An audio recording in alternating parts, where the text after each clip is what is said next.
So after William Are you kidding me? This was by Moose or Muse. Forgive me. 1111. 4 ones. 9, The Origin of the Human Being, and the revealing book of Shiki about the other worlds. Let's see what it's all about. The journey to the shifting islands of Thoth went without any major inconvenience. The only strange and remarkable thing was that there was no night. The day barely faded in the horizon. But the first night that Morris and his team were there, a full and clear moon appeared in the firmament. And they said they barely noticed the transition. They describe it as an eternal sunset of fire in the distance. He says that it was hard to fall asleep because of this fact that there was never night. And everyone was super excited about meeting these giants. They couldn't wait. So after this quick stop at the lands of Thoth, where there was no night, they arrive at the Anakim lands. And everybody is super excited about the giants, of course. And as soon as they descended, a man with a red long beard appeared. He was with a woman with a beautiful face and long blonde hair.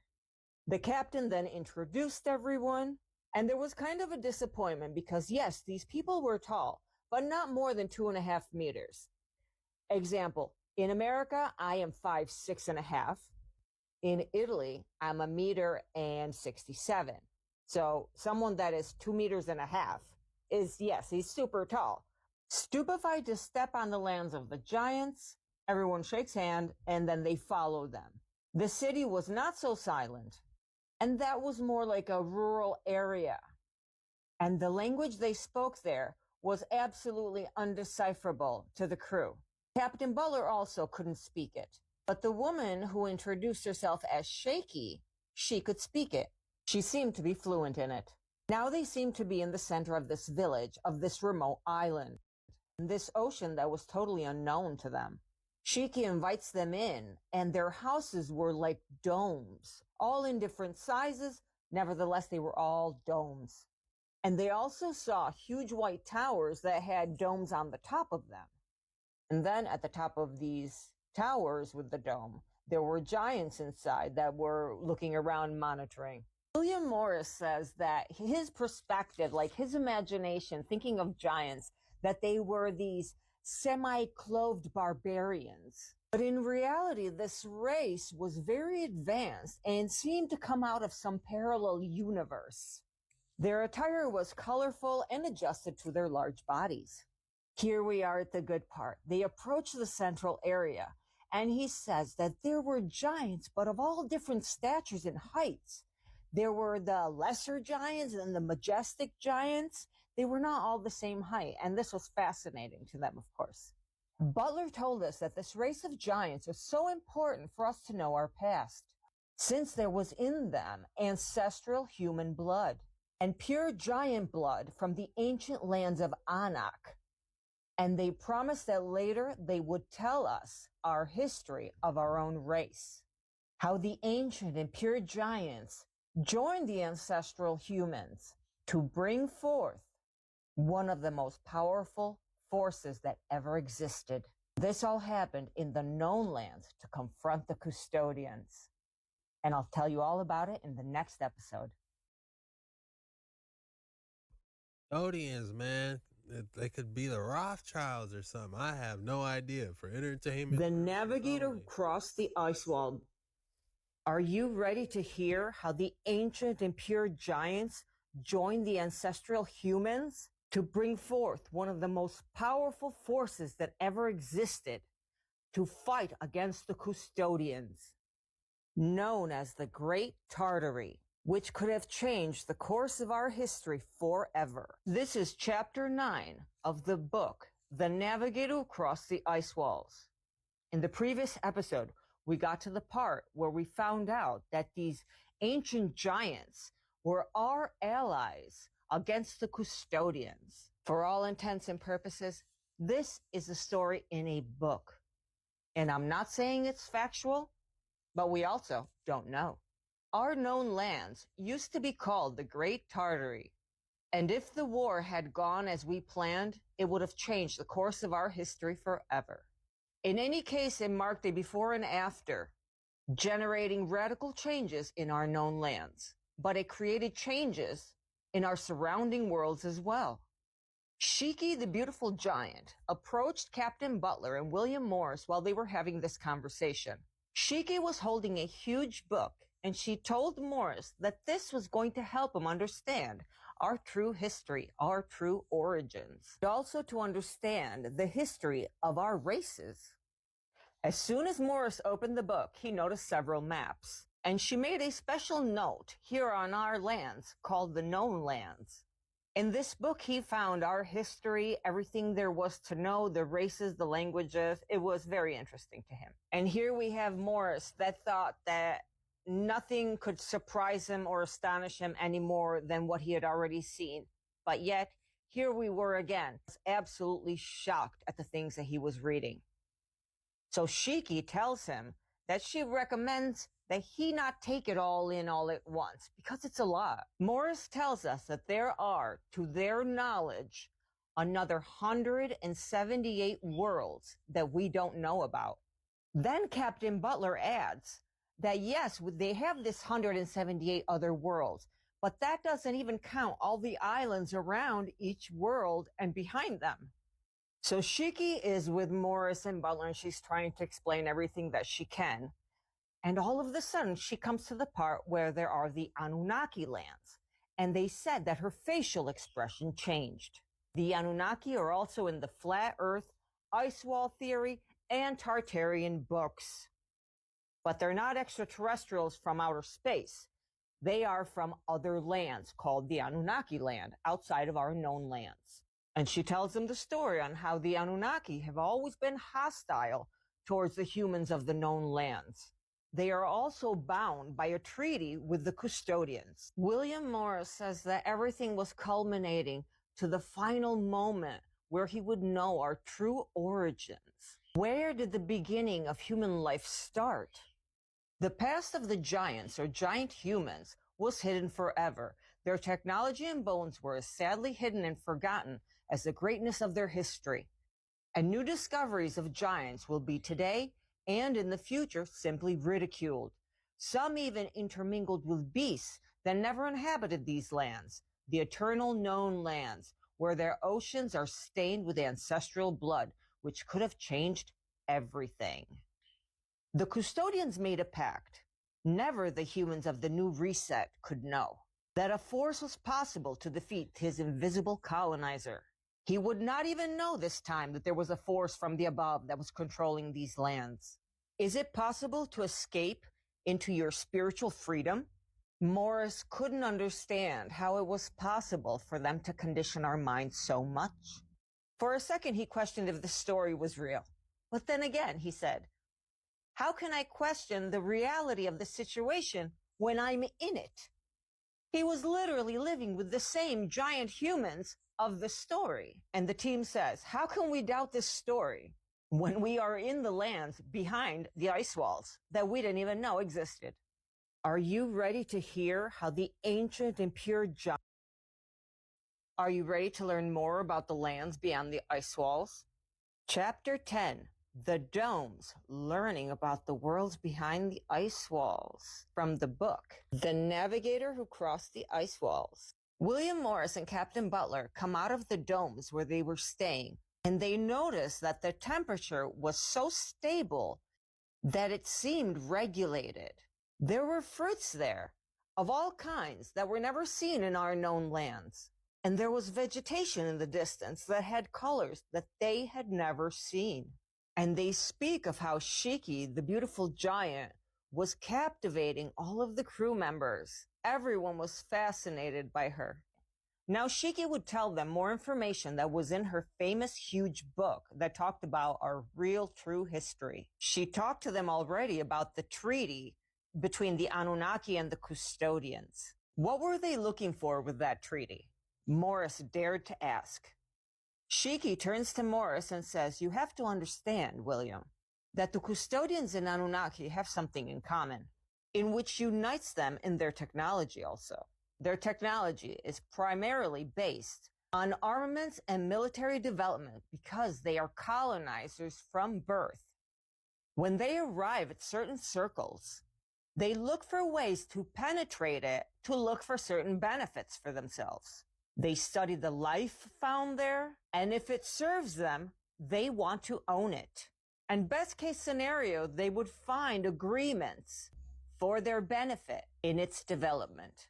They sometimes implant seeds in certain races.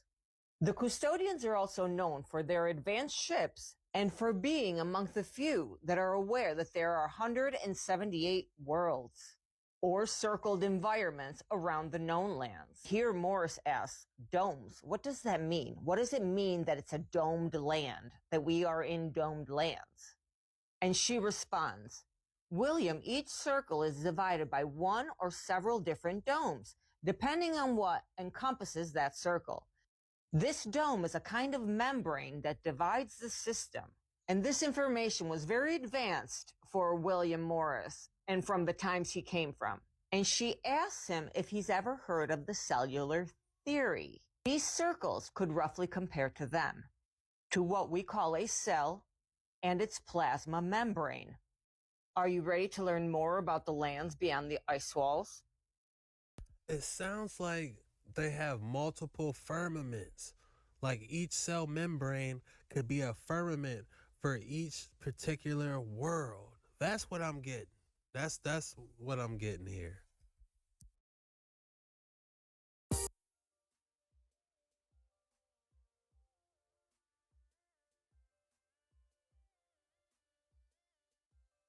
Guys, I don't know if you're a lip reader, but I'm telling you, they literally muted this video. TikTok muted this entire video when she's going into detail about the cell membranes of the 180 different worlds outside of there and how they're unpenetrable and they like heal themselves like membranes. If you like, say, if you try to break into another, like Operation Starfish or something, like say if you try to break a membrane, like attack the firmament, it heals itself like a cell membrane, and you have to have certain technology to get past these membranes. That's what I think she's covering in this video. I wish we could hear this, trust me, but that's what the comments. I read through all the comments, and that's what someone's saying. It's saying there is one giant unpenetrable dome membrane. I'm assuming it can repair and self-repair like a cell if you damage it, but within that dome, there are many biomes with unique suns and moons. I'm assuming from the stories, this is what's being said. The Anunnaki books speak about them damaging their ship when trying to get in the Middle Earth, known lands, and using darker skinned humans because they had protection against the yellow sun and known lands and could work the farm and materials needed to fix their tech. Damn. They're definitely hiding something. For them to mute this? Let me know y'all thoughts below what they're saying. Somebody's got to read this book and they got to break it down for us because they literally muted this entire video. Let's see if they muted the next one. Navigator who crossed the ice walls. The domes, the learning of the worlds beyond the ice walls. In this chapter, they explain about the giants, why there aren't any more giants anymore, and how to travel between lands beyond our ice wall. Please remember that this is a fictional book and not factual, but that many do believe in this, and so we should be respectful. The past of the giants, or giant humans, was hidden forever. Their technology and bones was also sadly hidden and forgotten, as the greatness of their history. Guys, and there's a rare occasion that they found bones. If you saw my video a while back, the thumbnail, my guy is literally holding a finger, an index finger in his lap like this. So you got literally a index finger a little bit bigger than this. This is just as wide as I can go on my screen, but it was literally wider, and bro's holding it like a lap. And check this out. I found this one right here of this giant finger. Look at this video. Check this photo out. This is literally another picture of a giant finger I found. So There's remnants all over. And all new discoveries of giants today and in the future will be ridiculed. And it says here that some even intermingled with beasts that don't even live here. The eternal known lands. The custodians made a pact that never the humans of the new reset could know that there was a force that had the possibilities to defeat the custodians. These invisible colonizers. Captain Butler and his men that had crossed the ice walls couldn't believe that this story was real. But how could they doubt the story if they were living in it? And now Butler wanted to know about the Great Dome. What does it mean, he asked innocently. Each circle is divided by several different domes, and that depends on what encompasses that circle. The dome is a kind of membrane that divides each system. And to understand this, you would need to understand what is known as the cellular theory. We can compare this dome to a cell and its plasma membrane. And this dome membrane is a wall invisible to our eyes. And all circles or worlds have a connection between them, meaning between the inner and outer circles, there are passageways. And in this book, it says that the custodians and Anunnaki are both in on this. These races are both adept in manipulating environments, as they have the technology to do so in any environment. The connections between inner and outer worlds are not easy to find, but there are several races that have managed to escape these enclosures. And there are also portals that connect these environments. In this book, The Navigator That Crosses the Ice Walls, they say that based on the information gathered from the custodians, there are 178 domed lands. Our Earth is just one of them. The only dome that the custodians and Anunnaki both have never been able to penetrate is the dome of the Celestial Lands. And in the Celestial Lands, it's said to contain the great secrets to penetrate the Great Dome, the one that's on top of everything. And of this Great Dome, we have very little information. Then it goes on to say that the custodians and Anunnaki have been putting all of their scientists into discovering a way to penetrate these celestial lands, without any result thus far. Later, after all of the studies, they came to the conclusions that in the celestial lands, there do not exist physical bodies. And this is why every time they try to penetrate, the people that they'd send in would vanish.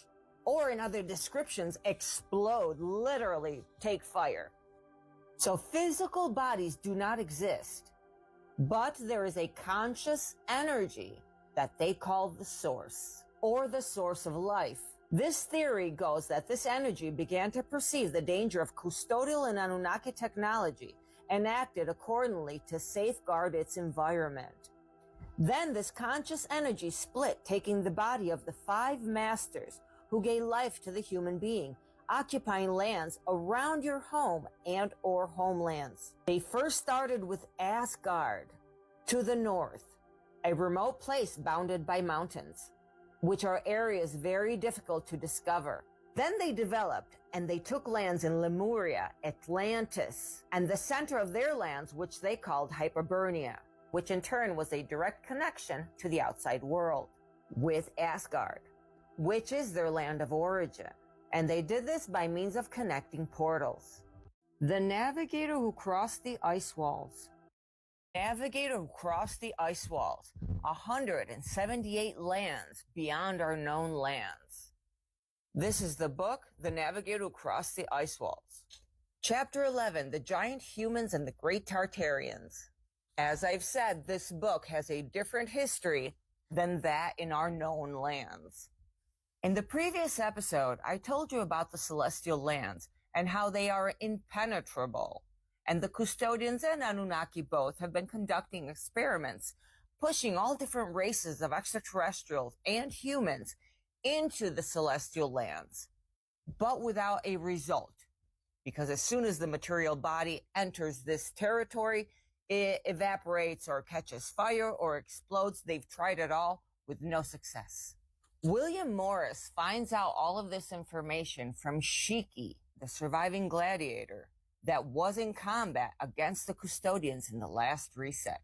So let's briefly recap what these celestial lands are. The study of such lands came to the conclusion that within these celestial lands did not exist physical bodies, but a conscious energy that they called source and or the source of life. The theory goes that this energy began to perceive the danger of the custodial and Anunnaki, their technology, and acted accordingly to safeguard their environment. And this conscious energy split into 5 parts, taking the body of the 5 masters. And these 5 masters are the ones that gave birth to the human being. And these humans occupied the lands around our homes and homelands. First, they created Asgard to the north, a remote place bounded by mountains and very difficult to discover. Once they developed there, then they created the lands of Lemuria, Atlantis, and the center of their lands, which they called Hyperborea, which had a direct connection with the outside world of Asgard. And Asgard was the land of origins, and these places connected by portals. So Shiki continues to tell William Morris about this story. These men that were animated with the vital energy of source, they began to increase in numbers as well as technology. They first based their technology on race development and welfare, but later came to create defense weapons. But unfortunately, they never reached the custodial level. One night, the custodians were able to penetrate the known lands and found that there was abundant gold and other minerals. In their eagerness, they traveled through every point of these lands, arriving to discover the outside of the first dome. Yeah, there's not just one. And it was between a zone of high mountains, the famous lands of Asgard. And this is where they collided with the humans living there.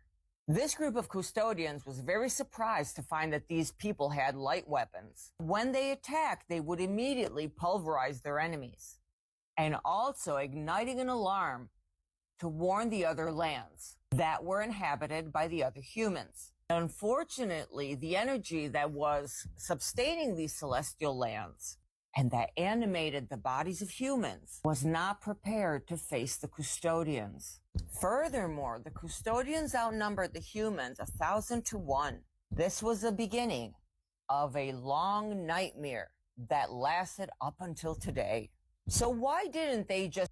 This kind of reminds me of those Elohim wars that you saw in the beginning of this video, man. They said the custodians had them outnumbered. Man, drop in the comments what you guys think about this so far. Please drop your comments and chime in. You got to keep your head on a swivel on this, man. Just do what they did in other lands, where they looted the minerals and the resources they needed and just went on their merry way?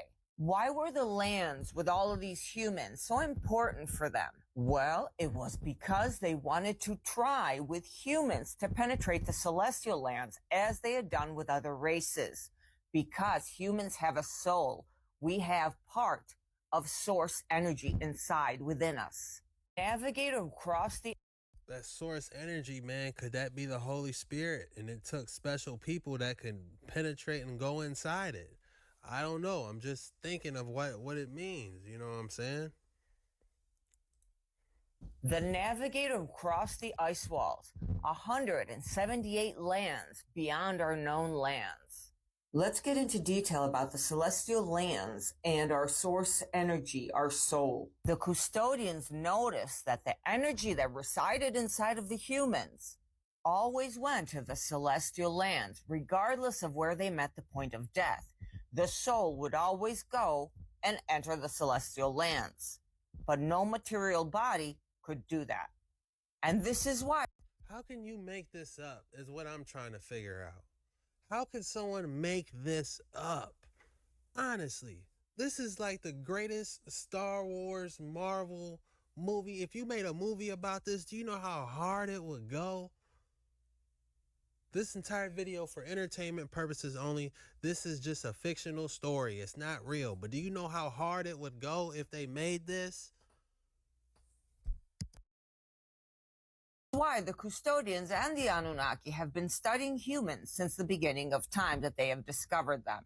They came to the conclusion that the human was the fundamental vehicle to be able to penetrate the celestial lands. And this is their obsession with humans. But their plan had a flaw because it was missing a connector, meaning they needed a power, a way to be able to control and manipulate the source energy of the soul. And it was never possible for them to learn how to manipulate the energy, the source energy within us. At first, they performed the ancient colonizations of these lands, carried out by these beings in this general way. Most of the population was taken out and extinguished, leaving only the newborn babies. Then comes the necessary education for these babies. And with this education system, in this way, the custodians would give the colonized their desired function and structure. And when they were conducting past resets, they experimented with several sacrifices of humans. And they did this together to see if they were able to manipulate this energy, but that was all in vain. They tried with several forms of rituals that didn't work, and they even tried resurrecting bodies and a lot of other different things. Then what happened next is not clear. They say that they continued to try to control this population here in the known lands to be able to continue to try to enter the celestial lands.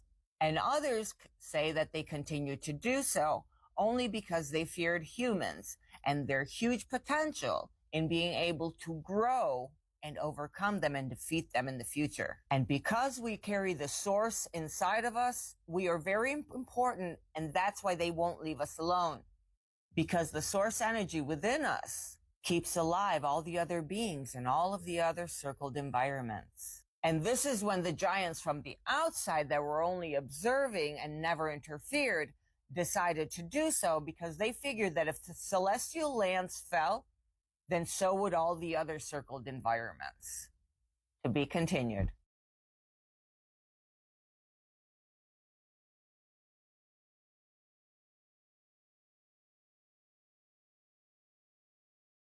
Who's ready for more The Navigator Who Crossed the Ice Walls? Chapter 12, Giant Humans versus the Custodians in the Known Lands. And the Custodians returned triumphantly from their war. They found their colony totally revolutionized. If you'd like to catch up, there is a playlist with all of the previous episodes. This is the story of Sir William Morris, the navigator who crossed the ice walls. His vessel, he investigated the Arctic Circle, finding an unknown passage to an open sea, where other lands awaited him behind the ice wall. So let's get back to the story. Now there was a power they did not expect between giants, giant humans, and angry humans, revealing themselves for the years of slavery. So this race of giants that for a while was totally forgotten by the custodians was able to recover their technology and backwards engineered it to suit them in their defense systems of war. Giants were fighting this war so that humanity would realize that Earth had infinite worlds. And they also were trying to awaken the energies that lie dormant within the human bodies. You see, humans were numbed down and they forgot all about their past. The ancient giants knew about the source within each human being. And in this war, the humans and giants fought together against the custodians and the Anunnaki. A lot of these battles took place here in the known lands. It was the boom of the years of the Great Tartary and their technology based on free energy. Custodians and the Anunnaki saw their pyramids fall, and this is when they could no longer fight against the resistance. Their control was escaping them like water through their fingers. So after this huge wars, the custodians wanted to do a reset right away, but they couldn't because their pyramids were not working. They were destroyed. That affected their power of manipulation on the environments. In chapter 12... Damn, they said they had destroyed the pyramid so they couldn't pull off the resets. Oh no. 12, it's telling us that the pyramids have something to do with all of these controlled environments, and maybe the ice wall itself. At this point, another war starts here in the known lands. And this time, humanity would fight alongside the giants against their former fierce colonizers. The battle itself could not be described, as it created so much fear in the surrounding lands that no one was able to witness it. They only saw the aftermath of bodies piling up after it had already occurred. Bodies from... You gotta think, all these catacombs. Yo, that is crazy. Because if you look at the catacombs under Paris, all the catacombs all over, that's a lot of bodies. Where did these bodies come from? From both sides were observed laying in the lands. Areas were once covered in vast vegetations, but now they are nothing more than sand and dead landscapes. The Custodians' armies were kind of depleted because they had previously had a war with the Anunnaki. You see, the Custodians and Anunnaki are not friends, but sometimes they become allies. So their army was weakened and could not afford to start a new war right now. The humans and giants were on the path of a great victory. Something happened in the middle of that time that changed the outcome. The Custodians go to the Anunnaki lands and they wanted to reach an agreement, which they needed their alliance to be able to defeat this new human and giant army that they were fighting. Their forces could not win alone. So in exchange for a lot of gold, the Anunnaki joined them. The Anunnaki also joined them because they were afraid of retaliation from this new power of humans and giant alliance. They thought it was their